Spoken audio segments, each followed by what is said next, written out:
What's going on, guys? Busted6 here, back to your video, and today I am here for another edition of Rapid Fire album reviews. So I decided to listen to two albums, one of which I was kind of anticipated for, and the other one I kind of just checked out on a whim. And well, I'm here to give you guys both of these released on the 30th of August. So yeah, and before I actually get to that, I do want to apologize if I do sound very nasally and stuffed up. Allergies have just been kicking my ass all day because of the shots I've been taking, if you guys have followed me on my socials. So I do apologize if I've been like sniffling a lot. Basically, I'm just trying to breathe out of my freaking nostrils. That's literally all I'm really trying to say. So yeah, apologies for that, but still here to give you guys my thoughts on these two albums I listened to. So yeah, without further ado, let's talk about the first album. And the first one I'm going to be talking about is the newest offering from Nails, Every Burning Bridge. This comes out on the 30th of August on Nuclear Blast Records, and this is their fourth studio album overall. It's being formed in Oxnard, I think that's how you say that, city in California. This is a grindcore, power violence, hardcore punk band.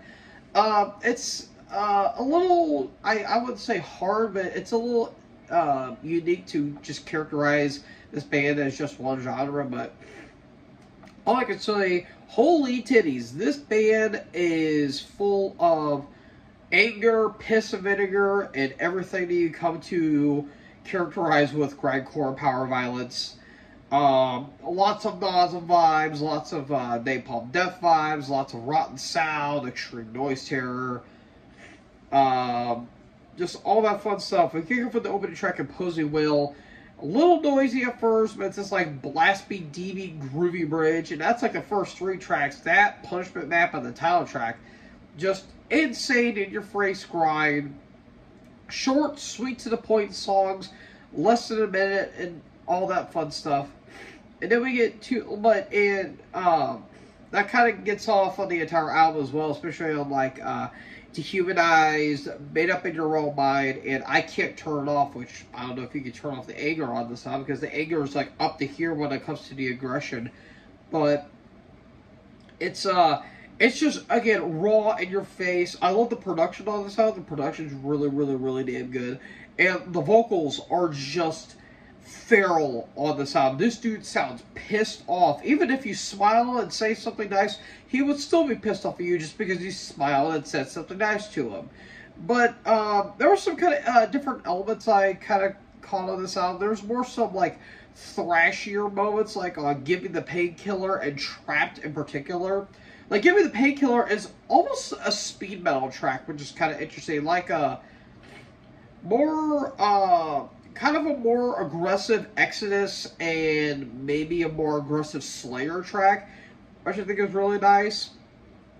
And you get some kind of more like brooding songs, like lacking the ability to process empathy, if I can say that correctly, and No More Rivers to Cross. Those are like broody, chuggy tracks that I think are really, really, really damn good. The drum work is absolutely spectacular. The guitars are just in your face, buzzsaw HM2-ish, which is really, really, really nice, despite the fact this band's not from Sweden, which goes to show you how just aggressive this album is when it comes to the guitar tone. So, again, I mean, I guess the main thing you can't complain about this album is that most of the songs are pretty short, but that's grindcore for you. Grindcore, in your face, get in, wreck shit, get out, and that's basically it. So, this was a damn good album. This might honestly be the best grindcore album I've listened to this year. I don't know. That new Full of Hell album I really, really, really, really do like. So, all in all, I'm going to give this 4 stars. I fairly enjoyed this album. This was a very, very, very damn good listening experience. And, yeah, it makes me want to check out their earlier stuff. Mainly, like, what was the one that came out in 2016? You'll Never Be One of Us. That's what it was called. I knew it was You'll Never Be something, but I blanked off the top of my head. But, yeah, I'm very curious to see where this band will go, because it's been a hot minute since the band last released an album. So, yeah, all in all, damn good stuff, and it makes me want to check out the earlier stuff. So, all in all, 4 stars for me. And then the final album I'm going to be listening to is the newest offering from Deceased, Children of the Morgue. This also comes out on the 30th of August on Hell's Headbanger Records. That's another label I need to check out. There's like more labels I need to check out. That one's definitely one of them. This is their 8th, but technically, if you want to count the cover albums, this is their 11th studio album, but I'm calling this their 8th in terms of original material. And this band formed in Arlington, Virginia.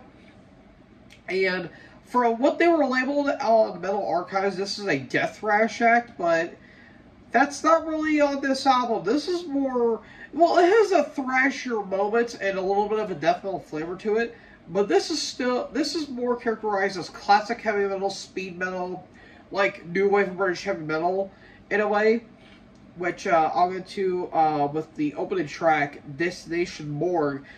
Very atmospheric, lots of dissonance going on with that song in particular. It gets right into the title track. It's moody. There's a lot of Iron Maiden gallops to it, which I really do like, and Iron Maiden melodies. Lots of Voivod. That's throughout the entire album as well. A lot of Voivod riffs and vibes, which I really, really, really do enjoy. That goes on through the entire album as well. Like, Terrornaut's got like a big Overkill vibe, which I really do like. The Reaper is Nesting, which is a really damn good title. It's more of a groovier track along with the Gravedigger. And this album has a lot of longer tracks too. Like, it's more epic and lush, but packs it with a bunch of riffs as well, which I really do like.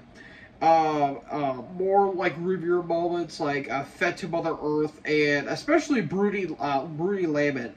Like, that song in particular has more of that death metal-like groove, but a lot of Merciful Fate. And again, Merciful Fate pops up throughout this entire album in terms of the melodies, in terms of the atmosphere, like on Eerie Wavelengths and Farewell Taken to Forever, which is probably one of the best tracks of the entire album because it has this acoustic intro. It gets into this more festy tremolos, but gets into those epic melodies on the bridge, and then has basically a callback to the early track on the entire album, the title track, which I really, really, really do enjoy.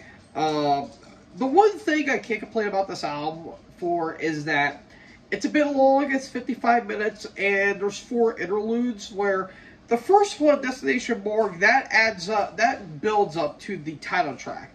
But Turn to Wither, Uninvited Dirge, and Skull with the Vacant Stare, that song in particular, like, those interludes just don't work. But I would say Turn to Wither has this nice, like, marching groove, and it has some nice dissonance, but it just feels like a pointless track on the outside of things. So if they could have cut those songs off, it would have been flowed a little bit better for me. But all in all, this is still a very damn good album. I'm going to give this 4 stars. This was a very, very, very enjoyable listen.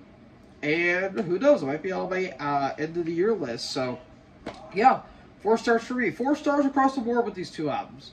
So, folks, what did you guys think about the new Nails and the new Deceased? Let me know in the comment section below. Make sure you guys leave a like, leave a comment, tap the subscribe button, and tap the bell so when I upload, you guys will be notified. Thank you guys so much for watching this video. Most importantly, join the herd. Talk to us next video. Peace out.